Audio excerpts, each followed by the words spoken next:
This 16th century painting by Hans Holbein shows two ambassadors richly clothed in a room crammed with objects reflecting wealth, learning, and advances in knowledge, including science and symbols of global exploration and conquests, such as two globes of the world.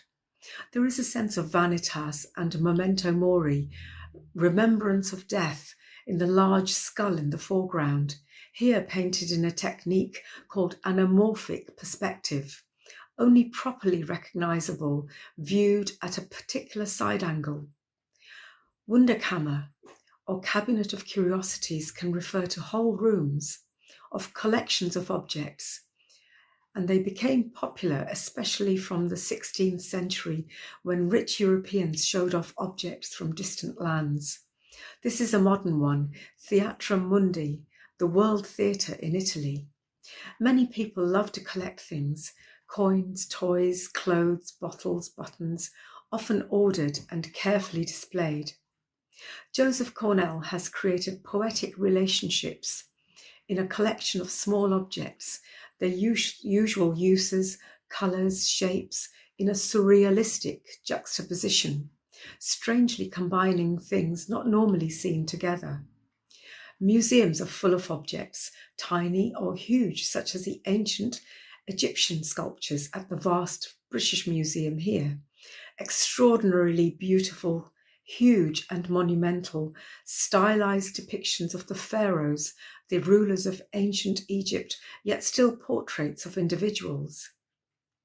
Small objects and large objects have a relationship, as in Norman Foster's huge building in London, made of steel and glass, commonly called the Gherkin, after a very small organic object.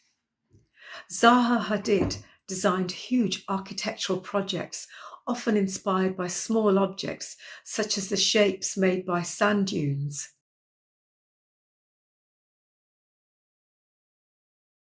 The artist Christo made buildings look like objects by wrapping them, such as here with the German Reichstag.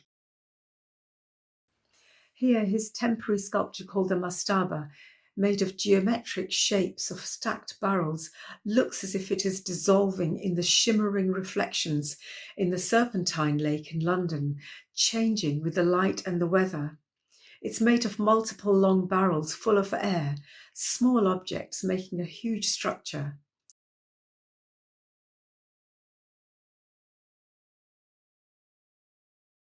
The painting Broadway Boogie Woogie by Mondrian was inspired by the vitality and energy of New York, the city grid of intersecting streets, using strong flat colours that contrast yet also harmonise within the composition.